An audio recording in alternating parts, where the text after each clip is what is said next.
Everything just hurts so much worse. It's hard to stay psyched. So Well, true. cool. All right, I'm psyched about this paper. I think this paper is really cool. What do you think? What's your general impression?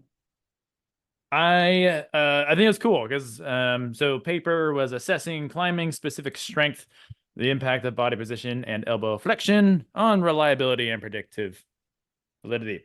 So I think I really liked it because of the things I messaged you about last night was how when you bend the elbows and you ask the person to pull on the test, the position of the test itself really does a lot of the work for you when it comes to taking the skill out of it and the weirdness out of it, and it really helps narrow down what you're trying to measure, which is finger strength in the most quote unquote pure form possible.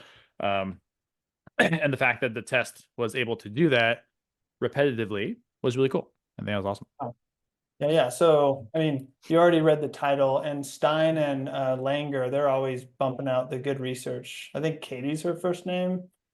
They do cool stuff though. I'm always interested in their research. And someone told me about this paper online. They're like, "Did you see this paper?" And I was like, "Oh no, I didn't yet." So I pulled it up, and I had two other papers. I know last time on the podcast we talked about doing the critical force paper next, Oh yeah, that'd be a good or one. the, like the no hang edge, but those quickly got pushed to the side because I think this one is a good one to do after the first paper because the first paper used that same 90-degree testing position, but they stuck the elbow against something, so there was no ability for the elbow to engage or the lat to engage. So it was all isolated finger flexor strength. Where this one is very cool because they did not constrain the elbow, but by unconstraining the elbow, leaving it open, but locking the body in position, it still makes you flex and engage the fingers more than it does if you just lower your body into it like you're doing on a climbing wall or a fingerboard, Right. Yeah, which I I think think is cool. So it quickly, like I was like, we got to talk about that one again or sooner because it goes very nicely with the first one. right. And it's always nice just to have because recently I've been kind of mentoring some of the certified coaches that we have gone through our courses, and the thing that pops up the most, which is fun to look back for the new ones, is how to get all this stuff done most practically in a busy gym with a lot of kids, with kids that know what to do with their body, but also kids that are growing and have absolutely no idea that they could bend their fingers independently. And so it's nice. The most immediate action I see out of this kind of test is it's just a really simple and easy way to do it. And if you're looking to test finger strength and get a really good number, it's simple and easy. You just need kind of like the two-hand setup, which you can play around with a two-hand device, or you can put maybe two one-hand things together. I'm sure there's options to make it work. Um, yeah, I think that was the biggest takeaway is how simple it is and how nice it is to actually get the finger strength out of it. And then as we probably go through the paper and talk about what they said, it's interesting to see them think the overhead was going to be better. In the other paper, the overhead was the more like valid thing, i.e., that it correlated better with the performance of sport climbers or something like that. But to see that this test was just really repeatable, and then it really showed you what you wanted to. And then they talked about the overhead testing and how people could maneuver their body and their position and their skill involved. And it really wasn't a good test that simplified the scenario. Climbers could come into the test, they could use their know-how and not break the test, but kind of give you a muddy water answer, I think.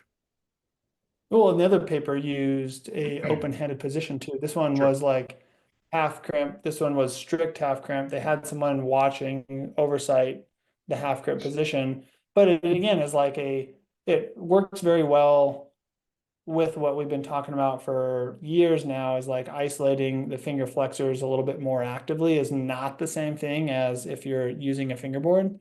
So essentially, if you compared this test, they did it standing, pulling down. So just so people that are listening, Mm, standing, pulling down with a harness fixed to the ground. And then they used like a custom strain gauge. I think it's the ergo test is the name of it, mm, of the fingerboard, which has a strain gauge on it with 200 hertz, which is pretty bombing, pretty good unit.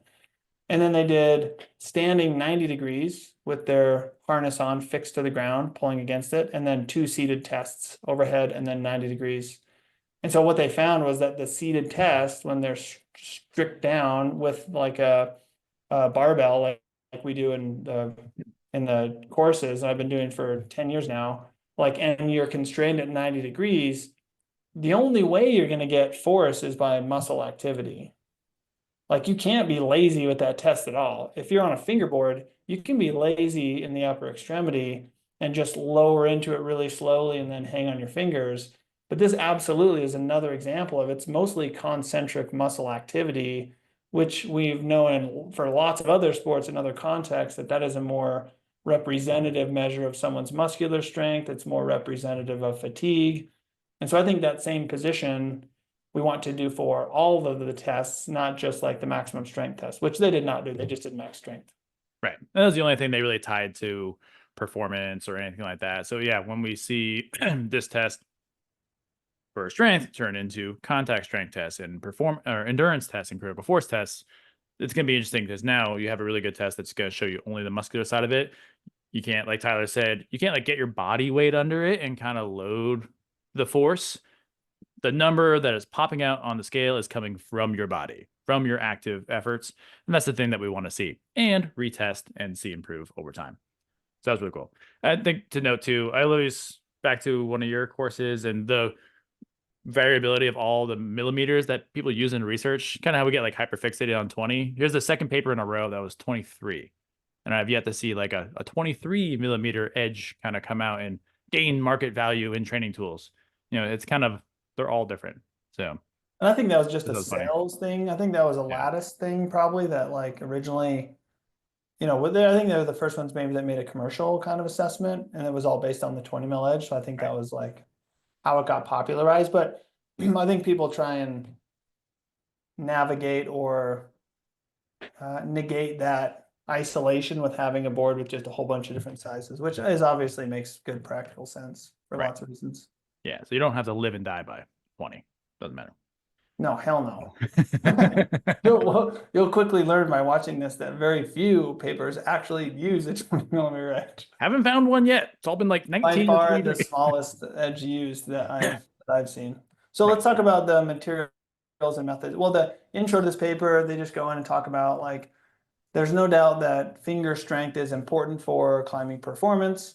The paper that we talked about last week showed that the standing overhead pulling down position that was not constrained related more closely to climbing performance. This paper found the opposite, that the seated 90-degree elbow position was more relatable to climbing performance, which is a little bit different. But regardless of the method, like there's good relationship with finger strength and climbing performance. Everyone that's listening knows that. So, and then they go into the materials and methods where they had 26 intermediate to high level climbers, 19 males, 7 females, which was cool, and then 7 intermediate, 16 advanced, and 2 were elite. So their numbers weren't fantastic, but they're really in this test, they're not looking at how strong someone's fingers are and how hard they climb, even though they measure it. They're looking at the reliability and the validity of these individual positions on different days. So the average age was like 27 years.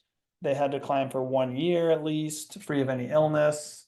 And then the procedures they did were cross-sectional within subject design. Participants were tested max finger strength with an isometric pull-down exercise, 23 millimeter edge, 2 separate occasions. And so what they did is they had them a random order do all the tests and then come back, I think, 48 hours, so 2 or 3 days later, or maybe longer than that. I think it was 3 days. And then they had them repeat the same tests to see how reliable the numbers were. Right. And then for the listeners too, I think like the reliability, if I'm not right, is you're trying to test something and you want to see that something and you want to be able to see that something repeated no matter what day, whatever it is, right? That's a reliable test.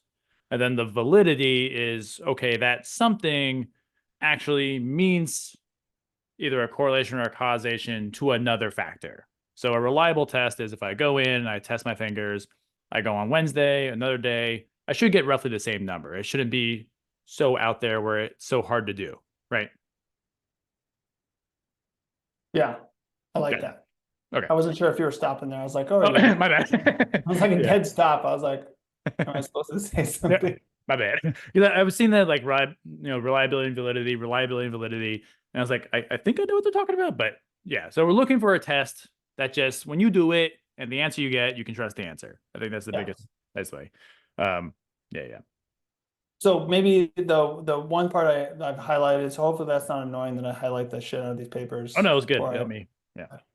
So like the one thing that would be practical for people listening, coaches that are doing testing for youth athletes or their team or their individual athletes, most of these papers do something similar, but I like the way that this paper did. Like before the testing began, they let the participants do a self-directed 15-minute warm-up. So do what you normally do. Most of those athletes were probably doing bouldering on an indoor wall and then gradually increasing the grade for approximately 15 minutes. Right. And then making sure they weren't getting too fatigued. So they were explicitly instructed to monitor effort and stop short of like strenuous exertion. And then they did a specific warm up. And so this is another thing that we teach during the course. The specific warm essentially is 3 5-second repetitions at RPE 5, RPE 7, RPE 8. So essentially they're just like warming them up with the specific test, which is the test with those 3 reps with 3 minutes between. Just, I don't know if they did 3 minutes between the reps. They didn't actually say that, Yeah, but it they didn't say did that between right. the test. Yeah, but they just did like a 50% effort, try 3 reps, Yeah. 70% effort, try 3 reps, 85% effort, try 3 reps. Then they should be ready to go for the actual test. Correct. I thought that was cool. Yeah, That it makes was sense. simple. Like get warm, don't get too crazy and too tired. And then right before the test, we're gonna slowly ramp you up, which kind of acclimates them to the skill that they need to pull on, but also so you're not just letting kids or anyone you're testing just absolutely crank on that edge on the first rep and have the test go a little wonky. I think I it's a thought I very had the simple. paper. I thought, hold on, I'm gonna change this. I thought I had the paper that I highlighted better on my drive. Maybe I didn't do that yet. No worries. Yeah, I've got your paper, and then I highlighted over it with extra things. So, but yeah, nice, simple way. Nothing complicated with the warm up. Like, go get warm, don't get tired, come back, slowly But I ramp. like that they made them all do the same thing at the end. Most of the Yeah, papers, they'll have people do it's not actually very common to have everyone do the same warm up. right. Most papers will have people do what they normally do, which I think there's some value in people doing that as well, but it definitely makes it a little bit less statistically powerful. Right. Sorry, No, you're good. I just highlighted, make sure I like talked about the most important things, at least that I thought were important. In addition to what you were talking about. Seconds. So any questions from the listeners? Nah, just kidding. Not yet. No, Comment below in the video though, and then we can answer those questions. So we'll do the whole live stuff maybe in the future. Yeah, and on the yeah, test. don't ask too many questions though. I'm not like to answer a lot of questions in text form. Yeah. I would rather do a kind of a Okay, Q&A. ask podcast thing instead of doing, because I'm just so listeners know I'm not going to respond detailed to your questions in the chat. But Right. we'll do an AMA thing for that. Yeah. Okay, sorry about that. Okay, so then they go through the stats. I think we described the positions, the results. So the confidence values for the 4 test positions, high reliability over time. So another, like, I guess, important takeaway for everyone listening is all 4 of those positions were pretty damn reliable. Mhm. They were all pretty good. But the single best, like, peak and average, like, that correlated the most with climbing performance, that had the highest reliability, was the seated with 90-degree position. The other thing that I highlighted that I wanted to talk about is they used 3 efforts and they did an average of the 3 efforts in each position. And they also took the peak force. I don't actually like the way that they did the average. I thought that was kind of confusing. What do you think? Yeah, a little weird for sure. Like the average, they had someone choose where the average was. One of the testers choose where the average was for the average of that effort. Yeah. Instead of just taking the peak the average over 3 peaks, Yeah, there's like a simple divide by 3. Yeah. which seems to me a bit more straightforward approach.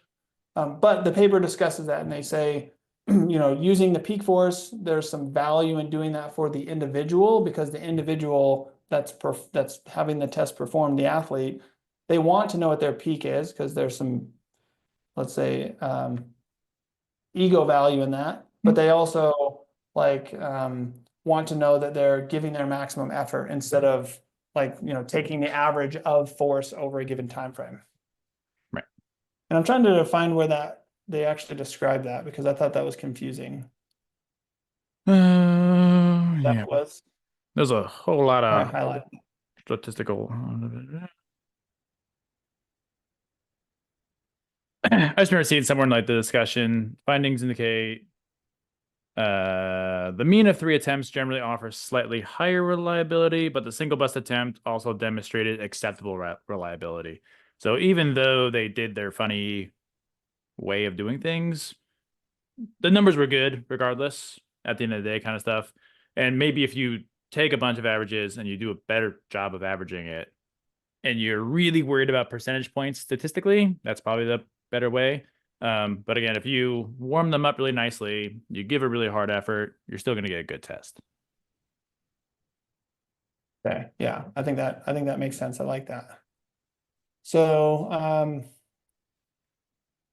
let's see. So yeah, single best attempt provided reliable assessments, and then the utility of both approaches is totally fine. Just kind of, but I think the position as well as the max force number or the average force number over 3 attempts is kind of an individual coach's choice. I had someone comment on the Instagram post on this saying it's really hard to set up the seated position at my gym. So I think that's totally reasonable. Like I totally get that. And so in that case, probably don't do the seated position. Because if you had someone sit on the ground with their hips flexed at 90 degrees with their legs straight, I think that would be very uncomfortable and kind of awkward. Then you got to find a way to brace their legs down. So Yeah. big take home, I guess, big picture thing is like as long as you're doing a test and you're doing the same test, you want to try and control the positions as much as you can. And all of these have pretty good reliability, which is pretty cool. Right. Yep. Finding something stable, try and get the fingers isolated the best you can. Yeah. And it's kind of like you can't game it, right? You want to get as much skill and weirdness out of the test as possible. That way, you're actually looking at your fingers rather than the climber's ability to use their fingers well, which is a little different. And I think they even kind of like said that kind of in the end, which was kind of cool. Kind of fun, like philosophical things. Like it was, we might be skipping ahead a little bit, so we'll circle back, but difficult to ascertain whether bouldering drives improvements in maximal strength or people with stronger fingers tend to boulder more. That's like a fun philosophical thing. And then something about the scale when they looked at the numbers compared to like their 3-month best, 6-month best, and long-term best. A fun thing they said was that the strength measurements may be related to the climber's accumulated ability to exert force on a hold. And I think, at least how I interpreted that, was sometimes climbers are just really good, and the better climbers, kind of like back, are really good at using the strength they have, not necessarily the best or the strongest people.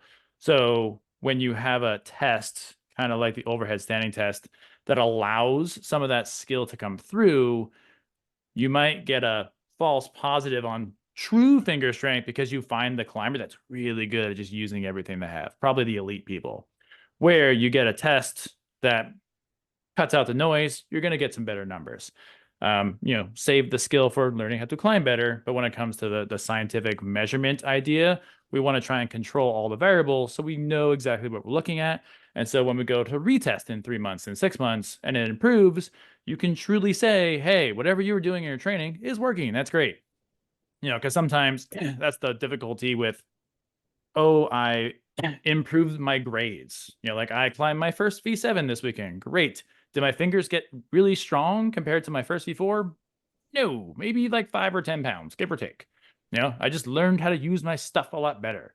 And that's kind of that whole find a test that simplifies things and takes the majority of the skill out of it. Yeah, I think that's cool. I think that's what the locked in, seated 90-degree elbow angle forces Yeah. is it forces athletes, and especially I would suggest adding another level on top of that, like we do in the course that this paper does not suggest or talk about, is actually engaging the fingers in a concentric like motion before you lean into it and pull with your upper body. That adds another level of muscle contraction, another level of stiffness in the joint that will be very easy to feel when you're losing that. Where if you don't shorten and create that tension in the pulleys prior to pulling with your upper extremity, like I've noticed this in myself doing this and having people test, like it's definitely not the same interaction with the edge on the fingers.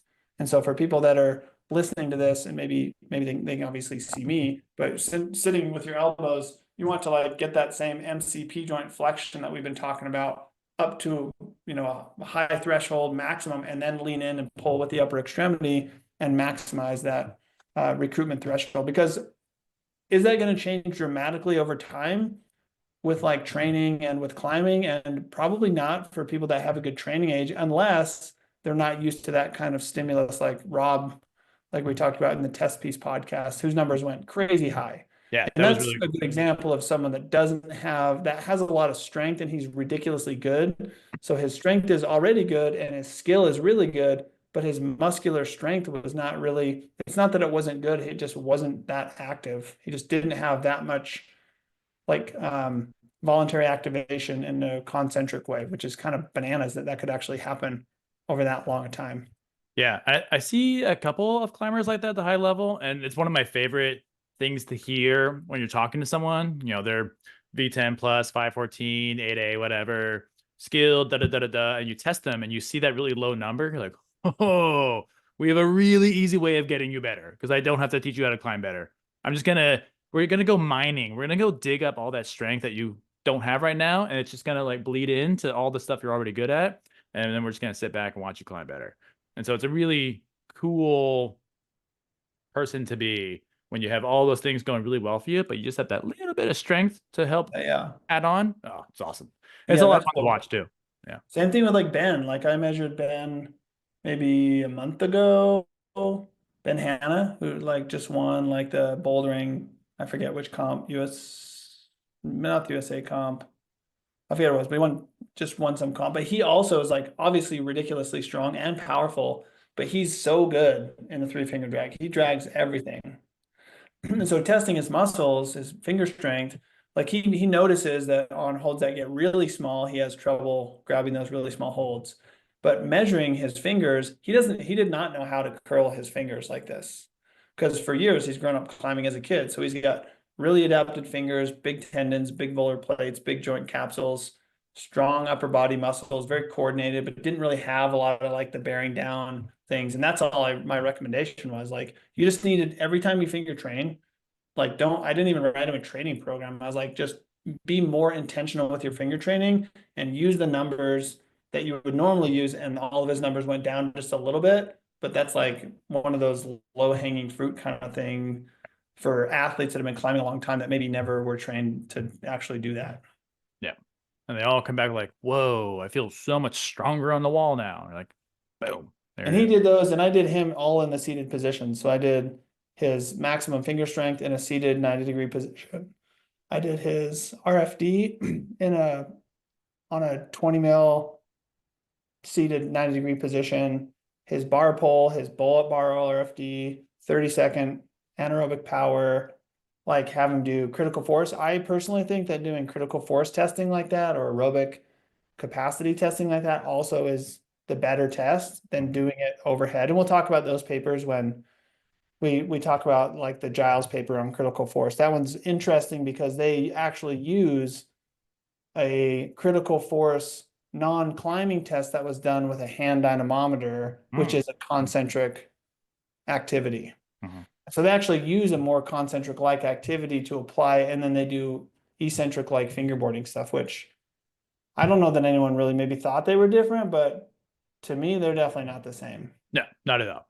And it's funny The that more you test, the more you're like, that those are not the same. there's no, yeah, no, thoroughly, I need no more convincing that the contraction types are usefully different. So, yeah. Cool. So I think doing, that's why I messaged you. I was like, we need to, I think I have most of those videos done from the finger testing course Hmm. of the 90-degree positions, but like, and this is what's cool about this stuff for you and I and for people listening is like, as more of these things come out, it's not that anyone has, the most statistical power, but looking at lots of them and getting a better, bigger, broader view of all of them lets you and I and everyone just kind of like be more flexible with thinking, a little bit more strategic with the things that we do, not be such zealots for any particular style. Like I'm totally okay to change how we do things. And Oh, yeah. that doesn't matter if it makes more sense, it makes more sense. I've been doing the seated position for a long time, but I've always been back and forth with what matters. But ultimately now we got to like, and that paper talks about this too, is just like consolidate. Everyone needs to be more standardized with their testing because it's kind of a junk show. This paper doesn't use junk show, but that's essentially what it is. Yeah. No, it's true. Every other field in sport and not even outside of exercise, there's a reason why you want to standardize something so the communication is really clear across all parties and people, and then you actually can better study and progress the field around that study. Because if we're all trying to do, quote unquote finger strength, but the way we test it, we're not really testing it well, it's hard because then all the information that comes out, it's unreliable, right? It's like, does that actually matter? Um, so it is fun to see all these tests, really get to know them, have some aha moments. Yeah, like Tyler said, especially as a coach, the thing that always stuck with me for a long time is, if you're not, if something little at least is not changing every 5 years as a coach, you're probably not learning something, or you're some alien from another planet that knows it all. Chances are you're not an alien. And we have to continue to just question what we do. Is there a better way? Is there a better way? Because these things aren't, we're just reinventing the wheel a little bit better, right? It's not our brand new thing that we're stuck behind and we're making millions of dollars off and you're stuck on it. But being able to do this and know that we are stumbling towards a better solution for the climbers in the community is really cool.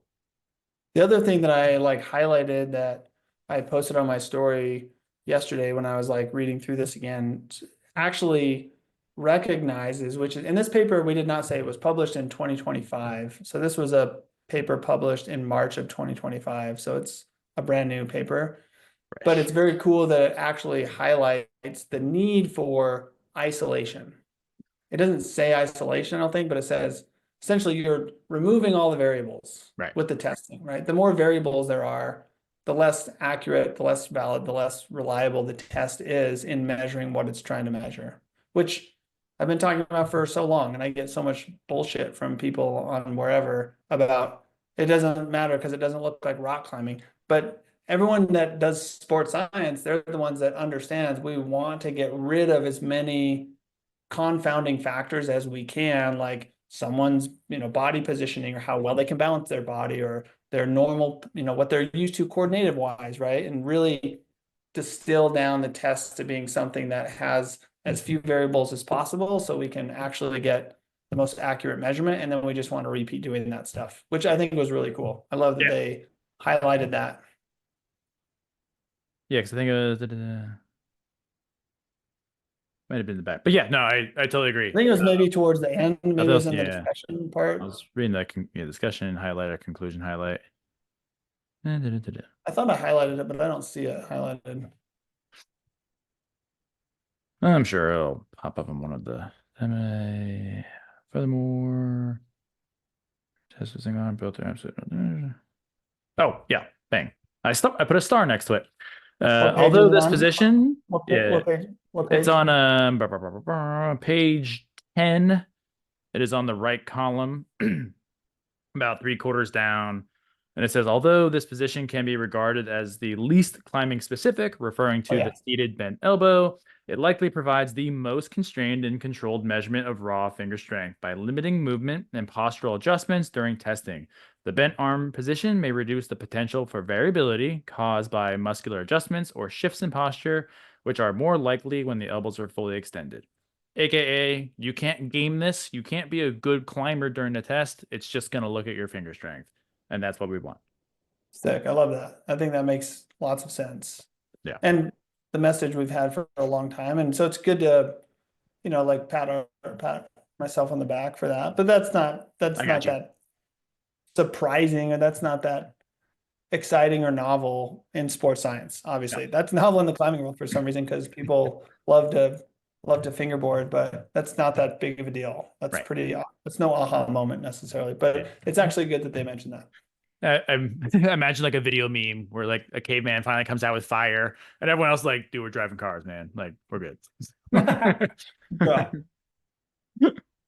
Like the Okay, crew. cool. So let's we don't need to hammer this one. Let's just read the conclusion, the highlighted part, and then I think we can make these short and long just depending on Depends on paper. Yeah. probably better short, then we can do more short ones, I would imagine. What do you think? Yeah, it depends on like the paper too. I'm sure I think like the Emil paper is like in deep, so we might just naturally talk longer than that. But hey, 30 to 40 minutes Yeah, is we're a gonna talk all this. short We're one. gonna talk all the shit on that paper for Yeah. sure. That one's gonna be super highlighted because Yeah. that is I hate that research paper, and the science they use to support it is dog shit too. Coming Okay, soon to a podcast near you. so the conclusion here is like essentially their conclusion is based on the findings, it's recommended that future assessments of finger strength in climbers prioritize the seated bent arm position, which emerged as the most reliable and valid for predicting performance, particularly in bouldering. Both seated positions, bent arm and straight arms, consistently exceeded the standing position in terms of precision, retest reliability, and validity to the sport. It does say, note that all positions demonstrate acceptable reliability and validity and can be considered in research or practical settings. So that essentially means researchers, they are suggesting that they should use this position, but for individuals that maybe don't have the setup for that, or it's more difficult to do, doing it standing is fine. You just have to find a way to, put a harness on and strap them to the floor so they're not going to displace vertically, which I hate because the harness is like uncomfortable and then you got to like worry about the sliding. And I think there's probably ways that you could isolate it a little better, but I actually like the 2-arm test versus a 1-arm test. I think because it locks you in a little bit more like you are when you're like engaging whole effort. And seen this lots for people testing over the years, lots of rotation and leaning back, and you just can't do that as easy with 2 arms. Right. Yeah. The person that goes like, for anyone that's listening, you're not gonna see me, but they get all squirrely, and you're like, okay, well, just make sure you do that the same way next time, and no one ever does. So So I will try to I'll see what I have in terms of videos for stuff for the courses, but we should reshoot those for the Germany course yeah, that'd be or cool. people before, because I want to send I want to send the instructional videos to the coaches like a week before so they know what we're talking about. We'll know what Mhm. you're talking about, so we can just like go and they can do the shit. So we don't have to like teach them how to do the shit and then they have to apply it. I want them to know how to do it so we can just do it. Right. Yeah, no, send we'll for those because they're already through the course. I can always back add, but when we do that, I'll get those and then I will just put them into the new level one, and that way, because every time they sign up, they get all the course material and anyway. And when I copy it, it only copies from the most recent. So I'll Oh, just cool. redo the level one master, so to speak, and Okay. then we won't have to repeat the same thing ever. Whoever buys it, they get it, boom, and it goes out. Oh yeah, cool. Okay. Cool. Yeah, so this paper, I don't think we need to, on the others, finger strength paper numbers, we'll talk about actual force numbers and rates of force numbers and whatnot. I don't think this paper is particularly interesting in terms of the peak forces and the strength to weight ratios because there's not there's not that many people obviously, but they're not really strong athletes, and so it's kind of like not that interesting, I think, in terms of the numbers. But Yeah, because for you the only future, have we'll definitely dig more into peak forces and rates of force, and we can kind of use those numbers and talk about this test setup and how the numbers would be slightly different, et cetera. So right. Yeah, it'd be cool to see the what is it, the R values for that with a larger population of advanced to elite.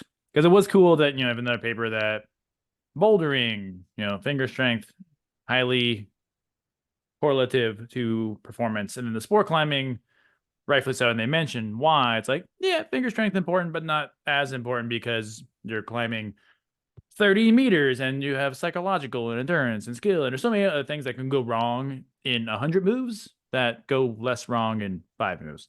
Not to undervalue skill in bouldering, but that's why they said finger strength looks a little better with boulders than sport climbers. That's kind of cool. But I think the yeah. forces, well, now that I said that, I was like, fuck, we probably should talk about the force. I was like, maybe we should, like, because they don't give them per person, they just give averages. Right. Where like the highest forces were standing at arms overhead at like 931 newtons. And that's what I was pulling up my calculator.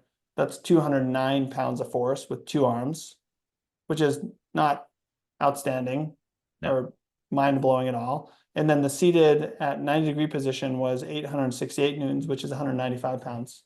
So not a huge disparity in the forces, but a little bit more with the standing vertically pulling down position. I think that attributed probably more to the lat being in a stronger position. Sure. Like more people are stronger overhead with a larger moment arm at the shoulder.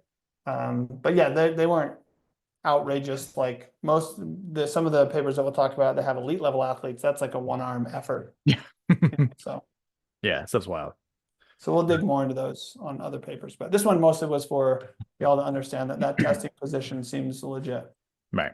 I think a little thing to pull on the side too is, for training and the training aspect where we're trying to really work on the fingers and not really work on the everything. The training position that you choose can reflect something like this. The less noisy it gets from all of your body getting into it, the more likely you're going to better target your fingers. So if we're truly looking for, finger strength or finger endurance, we want a simplified setup that really helps you target those things well. And then, like Tyler said, you throw in the other layer where you squeeze first, engage the fingers, then engage in the position, you'll get even more out of it. So I think these things are going to turn into really nice training options for people too, focusing on finger, whatever. So. Yeah, I think that's a good point to bring up. Like, I like the idea of people using the 10 deck and they can do finger strength training in the same position, or they could even use those numbers as their maximums and use a fingerboard with those maximums. Because if it's a more accurate and a more predictive finger strength test, then those are the finger max numbers that you would use for another position, even if the position would have a little bit different of a maximum. I think that makes sense from like a utility and a safety practical standpoint. Yep. Sick. I thought this paper was cool. I liked it. Yeah, short, sweet, simple, and it's nice that it's so new. It's nice that it is finally looking in the right direction and drawing, how we feel is really good conclusions. And I think it provides a lot of utility for testing and training and stuff that we'll be able to immediately put into education and our courses and help a lot of people out. Sick. All right, dude. Cool. Next one up, I think will be